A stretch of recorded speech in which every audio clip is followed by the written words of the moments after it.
is Robert Kennedy III. He is one of AEC's own. But let me just give you a quick introduction and we'll bring him on and ask him our get to know you question as well. So Robert Kennedy III wants to live in a world where people are no longer afraid to confidently tell their stories. And they can also eat Reese's peanut butter cups for every meal without repercussions. I don't know about that one. His work as a keynote speaker and trainer in the area of leadership communication has led him to work with organizations such as the U.S. Coast Guard, Barnes & Noble, Social Security Administration, Panda Restaurant Group, AARP, some of you are familiar with that, T-Mobile, and UNCF, as well as appearances on Fox, CW, and other networks. He is involved in his community through various boards, including school boards, Association for Talent Development, the Maryland chapter, youth leadership programs, and helping nonprofits conduct mock interviews. He is also a professional member of the National Speakers Association. So we are very excited and very pleased to have Robert with us today. And Robert, I don't know if you were here when we met the other presenters, but one of the things that we always do is we read the bio, but we always have to ask a question, a get to know you question. We never know what it is. We're picking it fresh. So let's see what you're going to get. Are you there, Robert? Are you there? Yeah, there you are. I see you. But before you do the question, can we do something? Sure. Can we do something? Here we go. Let's have fun with all the Adventists in the room for a second. Come on, Adventist people. Let's go. Come on. Praise party. Let's go. Come on. Let's get a little moving. Come on. And I brought some people with me. Come on. Uh-oh. There we go. Come on. Come on, Advent. I see you, George O'Brien. I know you want to dance. Come on, Stephen, with the head nod. Yes, sir. Come on. Here we go. Imagine if this happened on Sabbath morning. This would be great. Let's go with Sabbath morning. Let's go. Come on. I love it. All right, cool. Listen, we just wanted to make an entrance to the room. That's how we come on in. Let's go. How you doing, welcome. We are glad you are here. Puppet Ministries, that's what I'm talking about. All right, now you ready for your question? Let's see. I am. I think I'm ready. Okay, this is interesting one. How often do you people watch? Wow. How often do I people watch? How many questions we got? 1, 2, or 3? How many questions? Just one. Just one. We don't. This is just the one? Yes. My goodness. Only when I'm shopping with my wife. Okay. Yeah, I'm sitting down. She's shopping. Yeah. Now you're a storyteller, so are you looking at people and wondering what their story is, like when you're people watching? Well, literally, yeah, a lot of times. As a matter of fact, there are times where my wife and I will be in an airport or something, and we'll sit down and we'll make up a random story about somebody that we see. You know, they'll be walking by, they may have a suitcase or what type of roller. We'll think about, okay, what year they got that suitcase, what country they're from based on the type of suitcase that they have. We do all sorts of stuff. Yeah, that's the deluxe people watching. You guys that's really good. Yeah. That's awesome. Well, we like to give our presenters as much of their time as they're due. So I'm going to cut out all my banter and officially turn over the screen to you. Hear ye, everyone. Right. Robert Kennedy III, RK3. How are we doing this? Are we spotlighting? What are we doing? Okay, there we go. Yeah. Bam. I love it. All right. Well, listen. Hey, everybody. Do me a favor. I'm so glad to be here with you this evening. And what we're going to be talking about, if you've been following along with your agenda, we're going to be talking about sharing our story, the memorable and meaningful way to connect, right? What is a story and why is that even important in the first place? So we're going to walk through some of that. But before we talk about sharing our story, I want to put something in the chat and I want to have you do something for me. I just want to ask you a question. In one word, How are you feeling today? And here's how you're going to answer this. You can either go to the chat, and let me make sure I click everyone here. Here's your link. Oops, 1 second. Natasha, my link is not working. Hold on. Let's see if we can copy this again. All right, cool. You can either go to this link that's there in the chat, or you can go to this QR code on the screen, whichever one works best for you. How are you feeling today? In one word, how are you feeling? All right, one word. Let's go with the one word. Let's see what we've got. Come on, people. How are you feeling today? I want to see reflective. I like it. Okay. Studious, elated. Who's elated? My goodness. We got a scholar in the place that's elated. All right. What else do we have? Reflective, studious, elated, outstanding. Come on. Keep them coming. Keep them coming. How you feeling today? All right. Studious. Okay. Somebody is in scholar mode. Excited. I love it. Jeston Pierre says wonderful. All right. I love it. Marva Richmond says great. Hopeful says Davis. Davis, so great they named it twice. Davis. Sharon Marshall, exavited. I love it, Sharon. Sharon's getting like special words here now. I love it. All right. Somebody said, I thought you said expensive. It's just pensive. Okay. Love it. Ill. Somebody's ill and they're still here. Or maybe you're like ill, like New York City back in the day, hip hop, ill. Licensed to ill. Okay, I don't know. I'm just making that up. Okay, outstanding, great. All of this is fantastic. Okay, cool. Love it. I love the answers that are coming in here. Let me go to my next answer, my next question here, right? What do you want to learn most today? You're here for this session. What is it that you would like to learn most? What do you want to hear? What do you want to hear? Why'd you come? Did your pastor make you come? Did your who else made you come? Did your wife or your husband say, listen, you need to go to that CamCon session because you done got on my nerves today. I need you to get out of the house. All right. George is not out of the house. George is still at home. All right. All right. What's happening here? What do you want to learn most today? Really quickly. Really, or you can put them in the chat as well. All right. All right. Davis says, I want to learn more about how rich my personal story is. Awesome. To be able to spotlight my church in the community. Excellent. All right. Anybody else? What do you want to learn most today? I want to hear from you. What do you want to learn most? Why is you here? I'll say it that way. All right. Let's keep going. I don't want to spend too long here. We got some stuff to do, so I want to keep going. All right, let's go our third one. In 1 or 2 words, I want to find out about you. What's your role or your position in your church? Maybe some of you are having a little bit of trouble with the tech. If you are, do me a favor, let me know. All right. Vernon Waters is a pastor. Okay. Fantastic. All right. Michelle is saying she wants to learn how to have my story have the most impact. I love it. Okay. Somebody is a communications leader. Okay. We got communication. We got a pastor. We got communications director, AV trainee, communications directors. Love it. Keep them coming. Who are you? Church administrator, communications leader. Clerk. The clerk. That's the foundation of our church. The church doesn't work without the clerk. I like it. Streaming ministry leader. Awesome. That's not 2 words. That's 3. Come on. All right. Who are you today? So we got a lot of different people here. Got a lot of different types of people. Let's keep it coming. Stephen says, technical director. Davis is oh my gosh. Davis has the best job. Church concierge. I'll say it like a Frenchman. Concierge. Is that right, Moses Eli? Are we good? All right. All right. Technical director. I love it. Let's go to our last question. I've got one more for you. Let's go to our last question.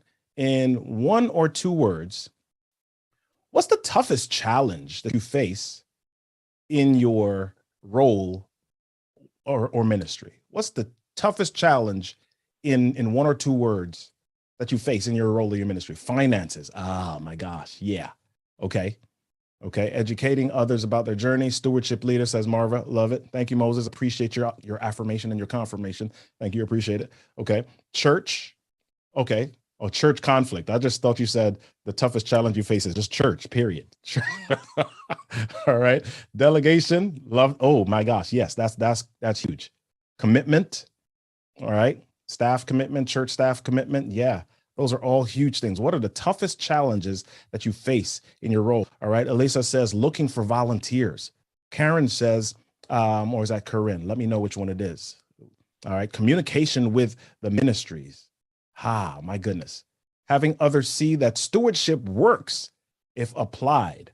Yeah, these are all challenges. These are all fantastic challenges. Why am I asking you these questions? Why am I asking you about who you are and what are your challenges and what you're feeling and what's going on in your world? Well, I'm asking you that for a big reason.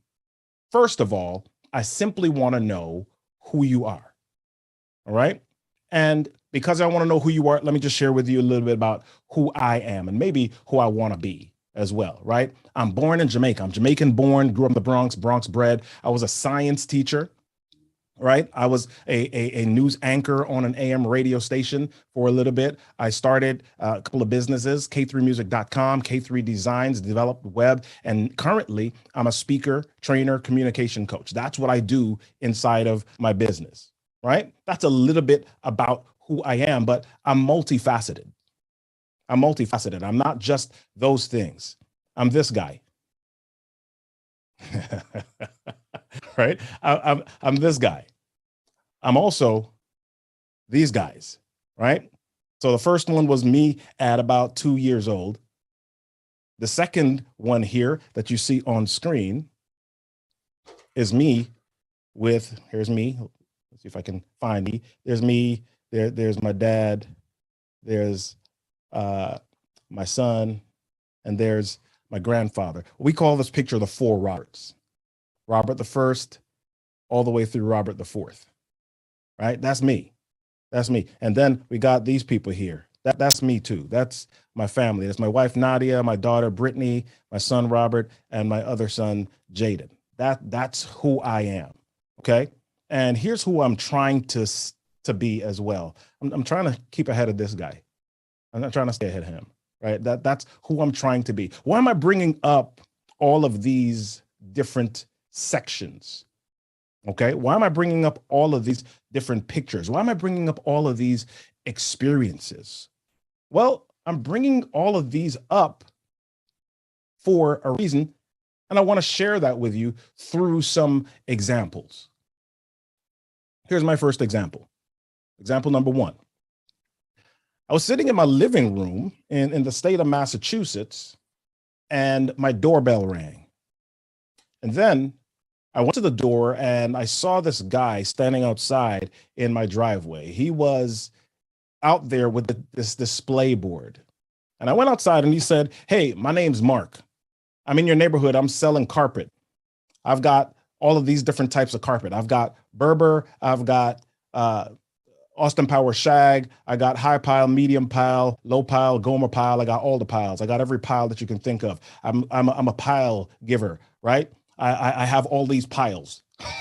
Right? And he said, "I'm selling this carpet. What, can you come over and touch it?" So I go over and I touch the little swatches on this board.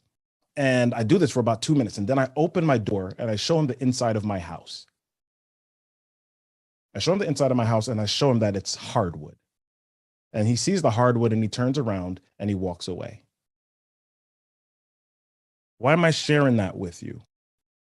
Well, I'm sharing that with you because he came to my door, rang my bell, and he came at me with a product. He came at me with a solution. And he had no idea who I was. He didn't have any idea about the pieces of me. He didn't have any idea about the layers of me. He didn't have any idea about the roles of me. So therefore, he didn't have any idea about the experiences of me. So because he didn't have any idea about all of me or any of me, he couldn't connect with me. Let me share another example. Real quick. Example number 2. I'm going to give you about 20 seconds to memorize this list. Somebody do me a favor. If you can memorize this list in 20 seconds, put them in the chat. Okay. We're at about 15 seconds now. Come on, George. Come on, Stephen. You got this. All right. We're about 10 seconds in. Am I talking too much and interrupting your memorization process? Okay. Somebody, Stephen, I see you trying to take a screenshot. Stop it. All right. Time's up. Ready to go? 20 seconds. Okay. Who can put in the chat? Go ahead and put in the chat that list for me. Go ahead and put in the chat that list. Do it for me. Go ahead. I want to see what you got. I don't know. My chat is quiet. Is everybody forgetting? All right. I see Gmail. Thank you, Gaston. All right. Geston Prière. Thank you. All right. Stair, stair, door, chair, button. Stephen says stairs.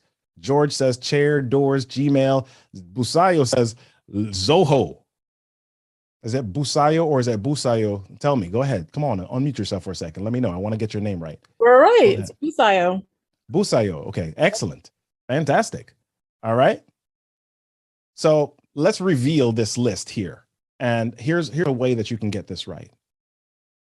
So every morning I wake up and I come down the stairs and I open the door to my office. I sit in my chair and I click a button on my keyboard and I click one of the keys, wiggle my mouse around to wake up my computer. I open up my Brave browser, which is the browser that I use, and then I go to Gmail, click the plus button and hit the compose icon, click the plus button to compose an email. And I do this for about 10 minutes. After I'm done with this, I go into my Zoho and I check out some of the opportunities that are there before I take a break.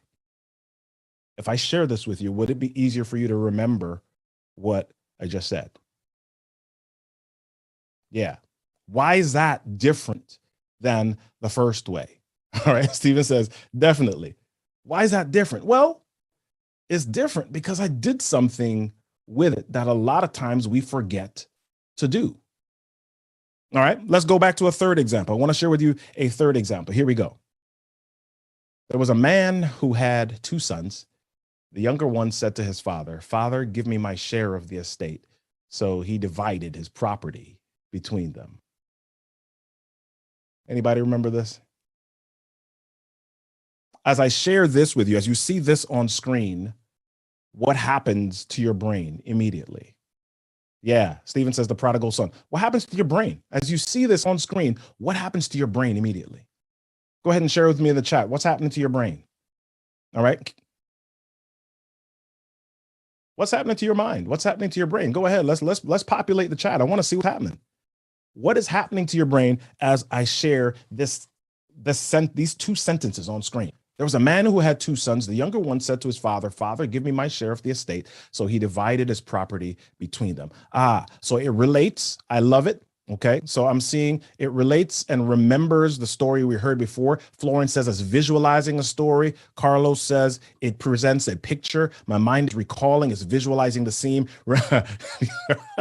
Pastor Pierre says, remembering how many sermons I've heard of it. Yeah, it connects with something, right?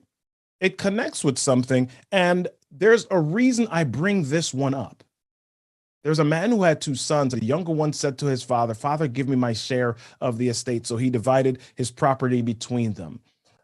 Several things. It creates an experience for you. You're able to create a picture. You're able to see a picture mentally. And you're also able to understand a message.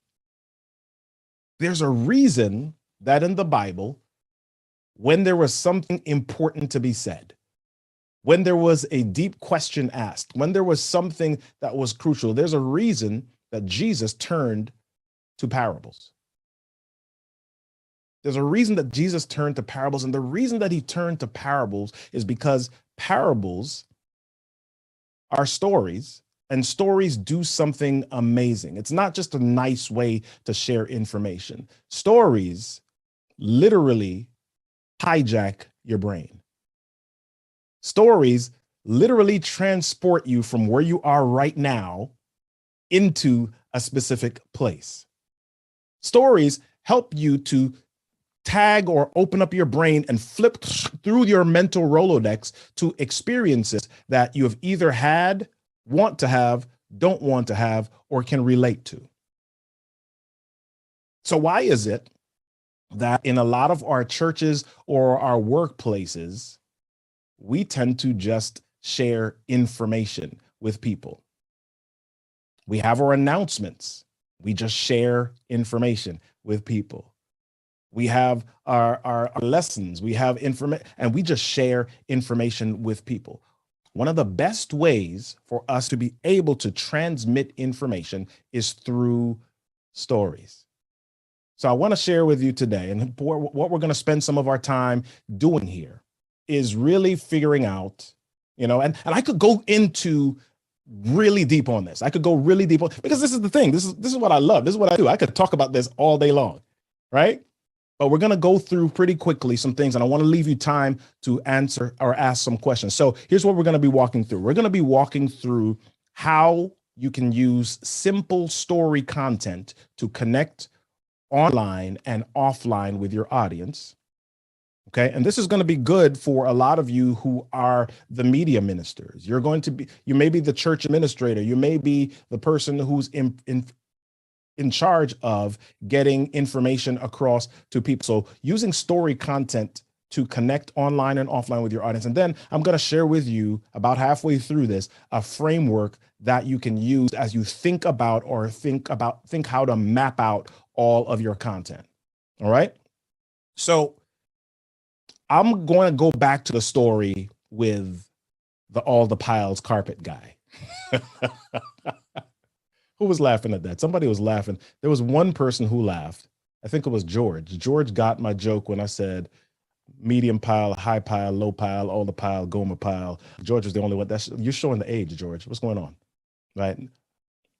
Geston Pierre was like, yes, I didn't get that, Robert. That right here. No.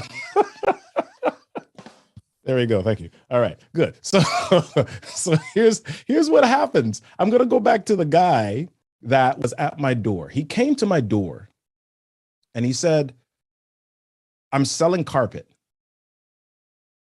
He said, I'm selling carpet, and here's the different types of carpet. Now, I'm going to offend some people right now. How many times do we come to church and immediately we say we're selling Jesus before we meet people where they are? How many times do we come with the answer or the product or the program or the process before we walk people from where they are through a journey to get to the place that they need to be and is going to make a difference for them? You see, here's what we do all too often. The way that we present information is often presenter or product centric. I'll say that one more time. The way that we present information is product centric or presenter centric quite often. But people don't remember it. As a matter of fact, the reason that we go crazy sometimes with trying to jam so much at church, and here's what we do. We say people aren't going to attend it. People are not going to do it unless the pastor says it. Right? It's not that the pastor is so prolific and charismatic and important that they're the only ones that can say things that people will act on. It's that a lot of times we have not invested the time to share information with people in a way that connects with them. So the way that we present things are often presenter or product centric, but people will connect with it and remember it if it's them centric, right? You've heard this before. Everybody's plugged into the same radio station, WeFM. What's in it for me? If it's them centric, they're going to remember it. And here's the thing. It doesn't need to be about them. However, it must cause them to recall a desire or an experience, right? And we want to think about this in every bit of information that we share with our churches or with our audiences or with our community. What is it that is going to cause people to recall a desire or an experience? You want them to come to your church picnic. What is the desire or the experience that you want them to have or recall? You want them to come to your church business meeting. What is the desire or the experience that you want them to recall or have? You want them to come to your potluck, to your wedding, to your funeral. You want them to come to your Sabbath school. You want them to come to any event, any program, anything at your church. What is the desire or the experience that you want them to recall so that you can connect with them? I want you to think about that every time you're saying, we need to get more people here. What is it that we can do to engage the people? What is it that we can do to touch the people? What is the desire that they have that you can connect with? And what is the experience that they either want to have or don't want to have that you can connect with? That's what we've got to do. And that's what storytelling is all about, because storytelling is the most powerful way to communicate. I'll say it again. That's why when it came to relating something doctrinal, something important, something that needed to be remembered, something that was transformational, Jesus used stories. Jesus, the Son of God, was here, right? And he had access to the greatest library in the universe. And he could have spit out facts and statistics and data and times and numbers. But what did he do when he wanted to connect with people? Not so much always the Pharisees, not so much always the people who thought they already knew it all. But when he wanted to connect with those who were yearning for salvation, those who were yearning for connection, those who were yearning to be touched, those who were yearning to have a difference made in their lives, those who were yearning for, what did he do? He whipped out his best parable and his best story to connect with them. So here's one of the things that I want you to remember. And let's go data and statistics for a second. Stories help people to remember stuff. As a matter of fact, Jerome Bruner, who is a neuropsychologist, wrote this book, The Journey of the Mind. I don't remember the exact name of the book. I'm probably messing that up. But in whatever book it was, in the book, in his study, he found that people are 22 times more likely to remember a fact if it's wrapped in a story. If I were to go back to the list of words right now, some of you would only remember Zoho. Right? Some of you might remember Gmail. You might remember chair. But if I were to ask you, what did I talk about? You would remember me coming down the stairs and going into my office, pressing a button, going onto the computer and doing something for 10 minutes, right? You remember a lot more of the information because I shared it in a story. So then the question is, what is it that you want people to remember? Sometimes they don't remember stuff because we throw too much stuff at them. People get mad. Have you ever, are you guilty of this, or has this ever happened? Why is nobody coming to the event? We sent it via email. Why is nobody at the board meeting? We sent out an email, right? You sent out an email, but people also have cell phones, smartphones, Facebook, Instagram, Twitter, LinkedIn, IG, TikTok. They have all these things, right? And information is coming at them all the time. So how do you get people to remember stuff? Well, we want to have them remember stuff through stories. So let's talk about stories for just a moment. So when I talk about stories, and I know this is your expertise, Moses Eli. Do y'all know Moses Eli? Moses Eli is a gifted storyteller, script writer, and he is, if you're not connected with him to get him to write some stories and write some plays and scripts and screenplays for your church, then ask him about it. Go do some private chat to Moses Eli right now. Come on, Moses. You funny, my man. There we go. All right. I love seeing people I know. I can call their names on here. Yes, he is. Thank you, Karen. I appreciate that. Right. So when we talk about stories, most people think that we're simply talking about once upon a time. Last week I experienced, my boyfriend, girlfriend made me feel. All right. When I talked about parables, yes, we're talking about those types of things, but I want to walk through story types for just a moment. And here's the reason why I want to walk through it. I want to walk through it because I want you, as you think about experiences that you want people to have, I want you to think about some of the ways and some of the stories that you can use to really engage and connect even further.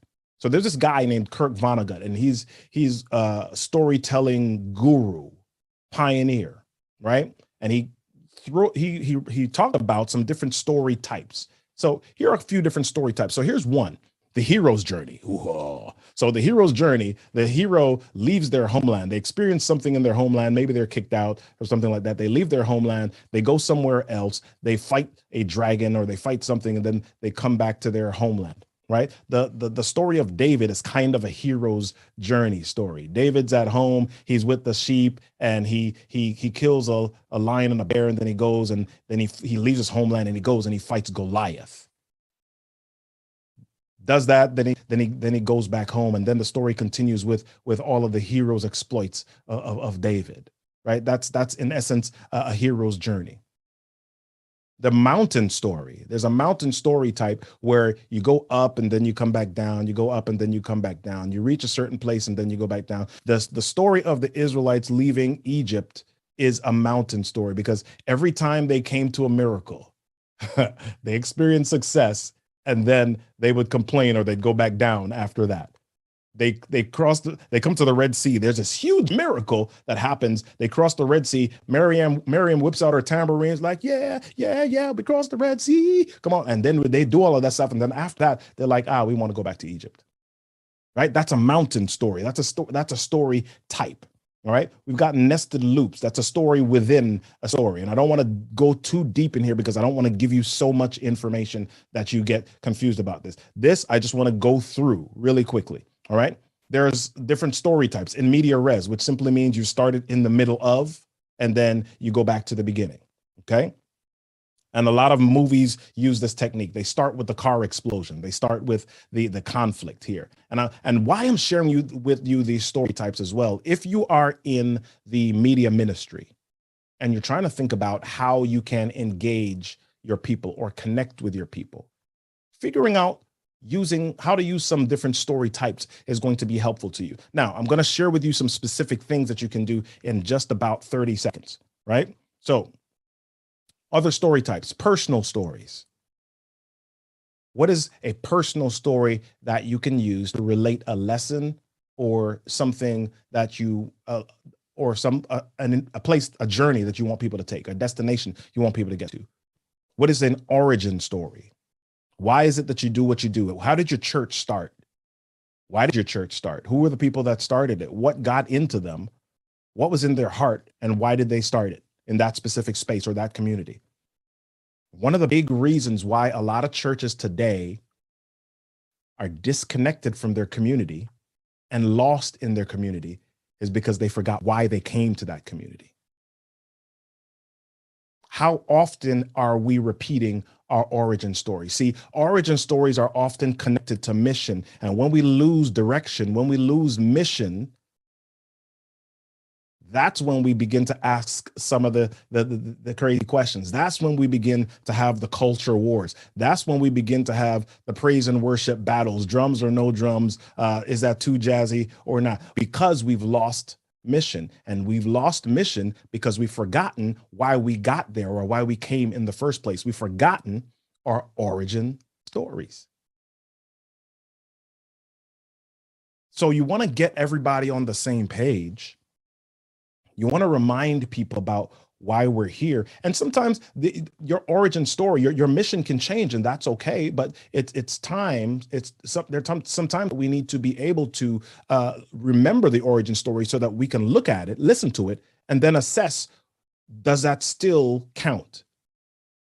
Is it still relevant? And in many cases, if we recount our origin story and we look at the current makeup of our community, we may realize that the current community no longer fits the mission of our original purpose, no longer fits our original mission. So is it time to establish something in a new space, or is it time to change how we operate in our current space? Origin stories can bring that type of information out, right? So these are different story types. So let's walk through some types of story content, especially as communications and media people. Here's some different ways that you can begin to create or utilize story to reach and connect with people. Okay. And some of you are going to recognize these in the things that you access every day. So number one, you can create stories that are based in controversy. What do I mean by that? What are you talking about, Robert? Well, what's happening in your current world and what's an opinion that you have on that, and how does that connect to experiences that people are having or something that you want to solve. My goodness, a few weeks ago, the only thing that was in Barbara Cumberbatch's Facebook feed was Will Smith and Chris Rock, right? And if Barbara or Alyssa had an opinion on Will Smith or Chris Rock, people were chiming in and people had something to say. So here's a question. If a church saw that story and was able to share a thought process, a connection, an opinion on it, would people connect? Would people engage? Right? So this is a way to begin to share story content. So you're using a current story to connect to what your audience or your people are, or where they are. Okay, that's one. Controversy is one way, and I'm sharing this because I think as you look to create content, as you look to create videos that invite people to things and engage with your church and your community, can you utilize some of these story types? Here's another one. Information. I just want you to know. Okay, I think this thing, I reflected on this. Here's a new idea. Here's some new resources, some books that we're reading, some products that we're supporting. As a matter of fact, we're showcasing a company that is in our community. We're talking about somebody else outside of ourselves that's doing something amazing, something great. This is an informational story type that you can use to connect with your audience, your church, and your community. Information. Let's look at a third one. What are the struggles or the challenges that people in your community are having? Let's tell a story of teaching. Okay, I think somebody, I don't remember who it was, talked about, let me see if I can scroll back up. Somebody was talking about stewardship, right? Somebody was talking about stewardship. Let me see if I can find. Okay, Marvo was talking about having others see that stewardship works if applied. So Marva can begin to tell stories about stewardship. I shared an example yesterday in a class I was teaching about having a family budget, right? How to create one. We talk about budgeting in church all the time. As stewardship directors talk about budgeting, or you need to have a budget. Guess what? There are a lot of people that don't know how to do a budget.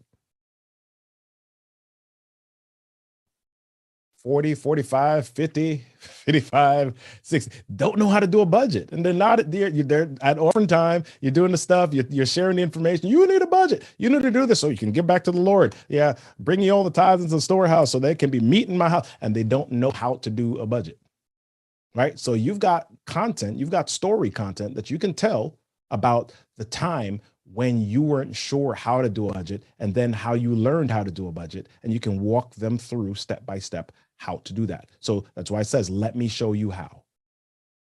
Okay, this is a specific story type. Let's keep walking. Interviews. People love to hear where people were and how they navigated through different parts of their lives, how they overcame challenges. Interviews. These are different story types that you can use. Okay, I'm going to keep walking because time is short. Last one. All right, I want to share this with you. And I call this the TV show type. It's not me. All right, watch party. And that's kind of what we're doing right now. You have this conference, you're attending this event, and Latasha is streaming it onto Facebook or LinkedIn or wherever it's being streamed, YouTube at this point, right? Because Latasha believes, AEC believes that there's fantastic, valuable, amazing information that's being shared. And so they have shared this type of information with audiences, right? So these are some different ways that you can share information and share stories. And I've shared these five, and I've shared five because a lot of times we lean on the same story style or the same story type, but it's important to balance them. It's important to balance them. When you think about your church announcements, what if instead of just saying we're doing this, your church announcements were controversial? What if the stewardship people came up and said, Tithing is archaic and outdated. Here's why. And then you walk through a story and you led people back to the place where they understood what you were talking about and how it is a blessing and how it's a benefit. I'm going to get to that in just a moment. Right? What if you spoke about things in a way that engaged and got people's attention instead of simply giving them the information? So I want to go just a little bit deeper here because I've shared with you different story types, and we've talked about understanding the different types of stories and the stories that you can tell. But I want you to also think about your content and your information in terms of story structure. So if we go back to the announcements, if we go back to the media, if we go back to the content that you're sharing, how do you think about this in terms of story structure? And what are we talking about story structure? When we say story structure, what are we talking about? We're talking about taking your audience on a journey. And here's what that journey looks like. That journey is you've got a context that you set, you address a tension or a challenge that people have, and then based on that, you offer a solution. Right? And I know some of us are saying, yes, Jesus is the solution. Cameras is going to have to be hardwired, and that wire plugs into this, and then HDMI from this goes into the mini. Media team, you're off mute. All right, there we go. Fantastic. All right. So your story structure takes the audience on this journey. All right. Setting a context, addressing attention, or offering a solution. All right. Or we could just say it this way. What's happening with your people? What's happening with them currently? What opportunities are they missing because of their current state? And then how can they fix it? So if you're thinking about your young adult group or your youth group, what's happening in their world currently? It is now the end of April, early May coming up. And what's happening with the age group 15 to 19 right now is there's graduation season. Okay. And based on it being graduation season, what opportunities or what challenges, what's happening in their world? Are they scared of anything? Are they nervous about anything? Are they missing anything? Are they hyper-focused on anything that causes them to miss something else? Then, based on knowing that, what specifically can we do to help them fix that? So let me go just a touch deeper here. Every story has four main elements, right? And as you think about your story or the story that you can tell or anything that you want to pass on, any information that you want to pass on, stories have four main elements. And the first element is context, right? So if we think about what's happening in their world, the current state of affairs, is it good or bad? That's the first thing.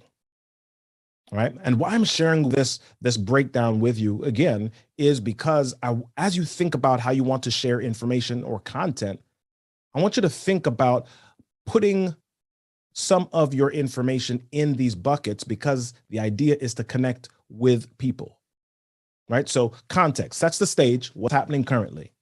Okay. When I was a kid, my mom used to watch this show called Golden Girls.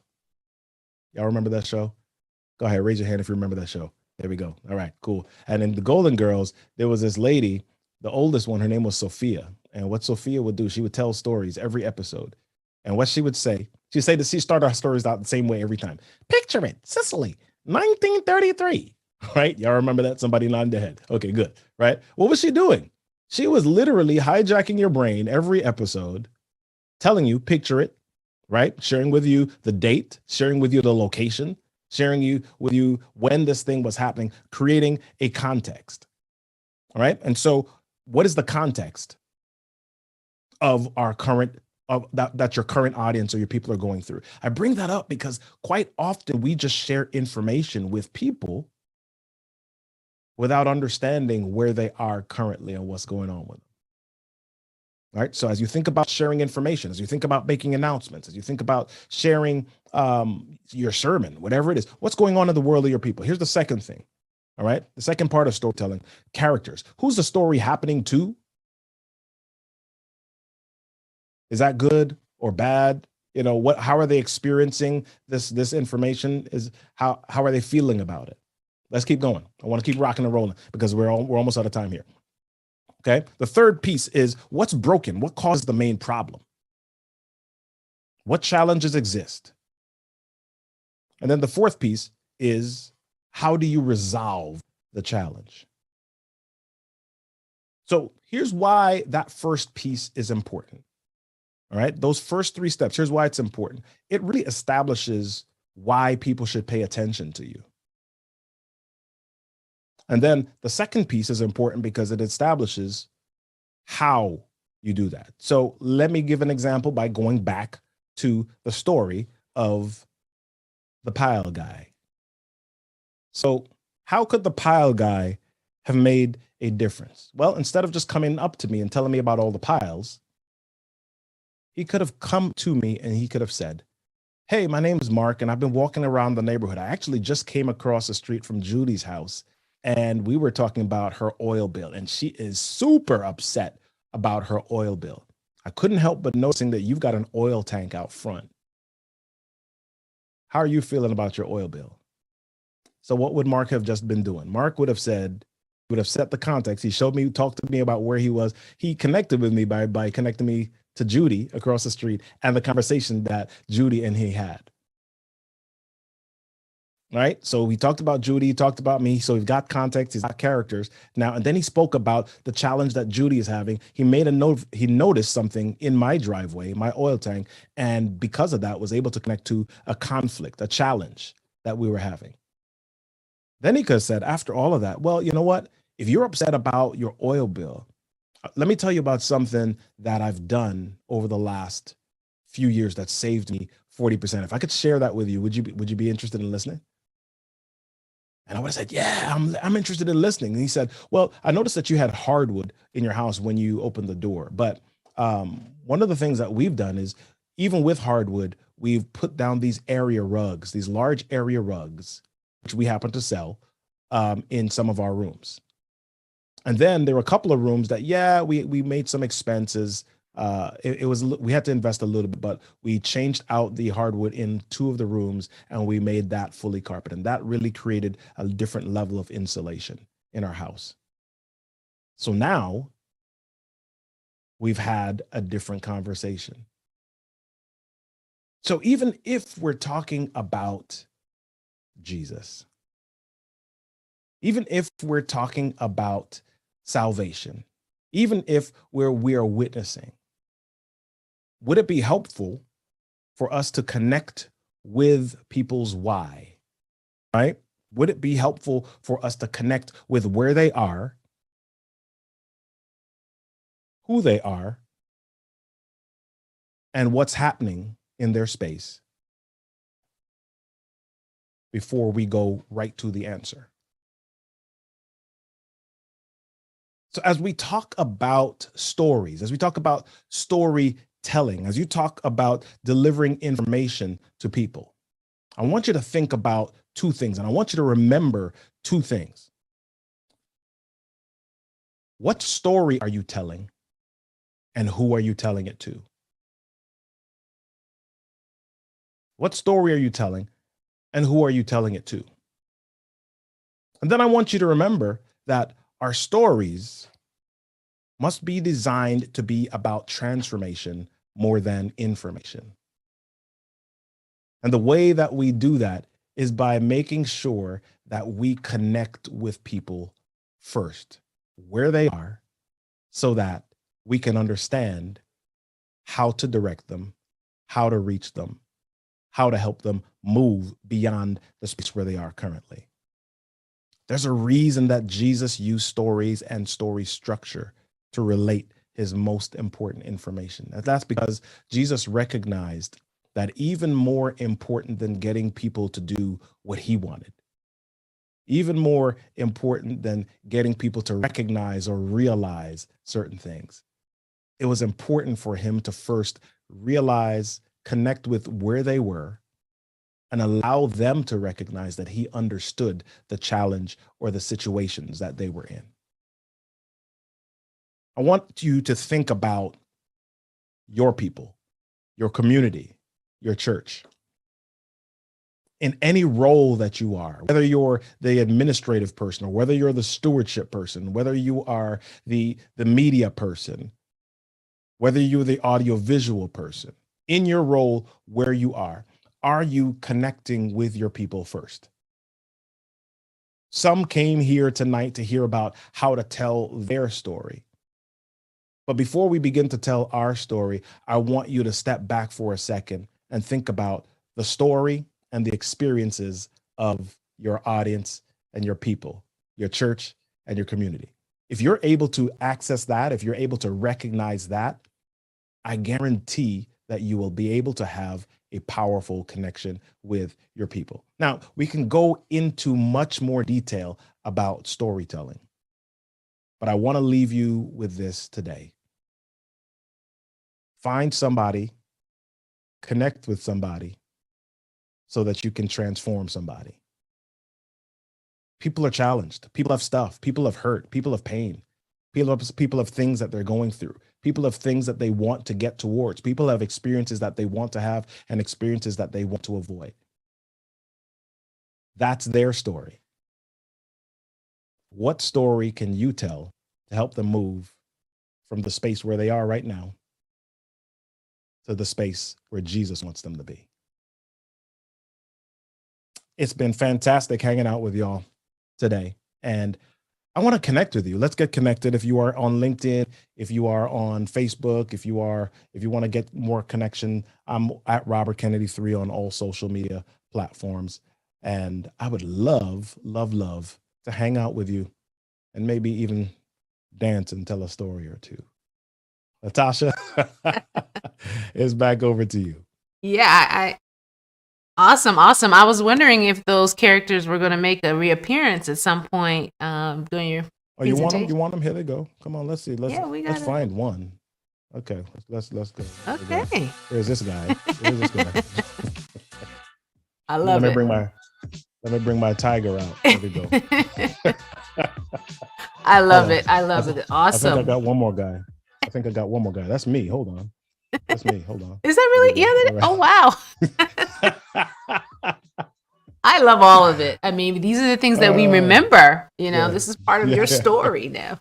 Yeah. So first of all, thank you for an awesome presentation. Our theme is rethink, revise, reset. During your whole presentation, everything I was doing was rethinking how I communicate, how I tell stories, the elements that I may be missing, or even my motive in telling a story.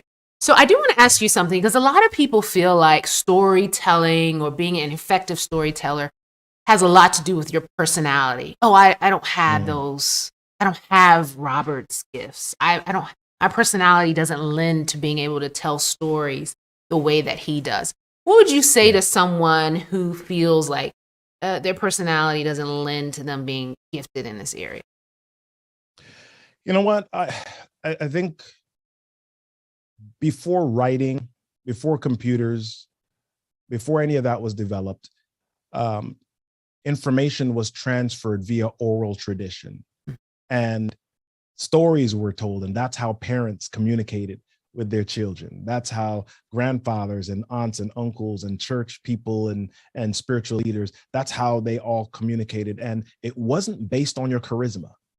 It wasn't based on how great your memory was. It was simply based on them being willing and vulnerable. So here's the deal. A lot of people refuse or hesitate in telling their stories because they feel like they don't have these dramatic stories. I was born with my 2 arms, my 2 legs, my 2 eyes, my 2 noses. I got 1 nose. Sorry. Right. I was born with those things. And so I don't have a story, but your story can be anything. It can be the time that you had to study real hard. Really, is that proper English? The time that you had to study really hard for that test. It could be the time that you struggled or you got nervous because you had your driver's license, your road test coming up. Is there a lesson there? It could be the time that you went to the supermarket. You had just graduated from college, you got your first job, and you weren't sure if that debit card was going to go through or if your check was going to clear or whatever. All of us have stuff that happens in our lives that we can relate to people. If you listen to my podcast, there's a statement that I say at the end of every episode. I say, everything that happens to you in life is your stuff. Your stuff is your story, and your story deserves a stage. Go on out there and tell it. We all have a story. Doesn't have to be charismatic. It just has to be yours. Yeah, and what I'm hearing from you is another word, vulnerable, being vulnerable. Mhm. Because a lot of us have the stories, we have the Yeah. stories. It's being willing to share them, opening ourselves up to others to say, hey, this happened to me, or this was a negative experience. Just briefly share with us, what is the freedom that comes with allowing ourselves to be vulnerable for our That's the biggest trick that the devil has from the beginning of time. We don't want to share sometimes because we feel like we're the only ones and people will point their finger at us. The biggest trick that the devil has is isolation and separation. As a matter of fact, if we go back to the garden story where Eve was by herself, right? And we think about, we don't think anybody has experienced anything like we have. And so the truth is, what the Bible says, there's nothing new under the sun. Right? Everything that you have experienced, somebody before you since the beginning of sin has experienced, right? Somebody has experienced it. So there's nothing that different. There's nothing that you can share that is going to be, oh, OMG, I've never seen that before, right? It's stuff. It's our story. We've all gone through it. We've all made mistakes. And so vulnerability is an act of courage.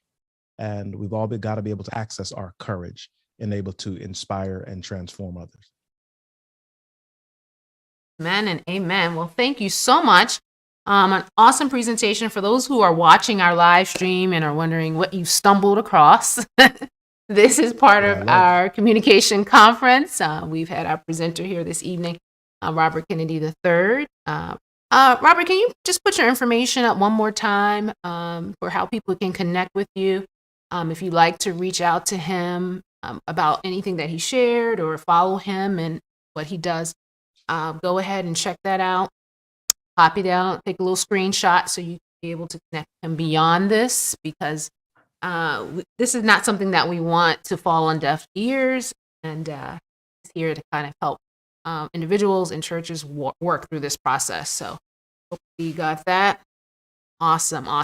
Yeah, and if you want to join the rest of our communication conference, we still have a few more days. We're streaming one presentation each evening, but we're going on Tuesday. This is the last one for today, but we have 2 more tomorrow afternoon and 2 more tomorrow evening, 12 to 2, 5 to 7. We invite all of you to join us into our Zoom room.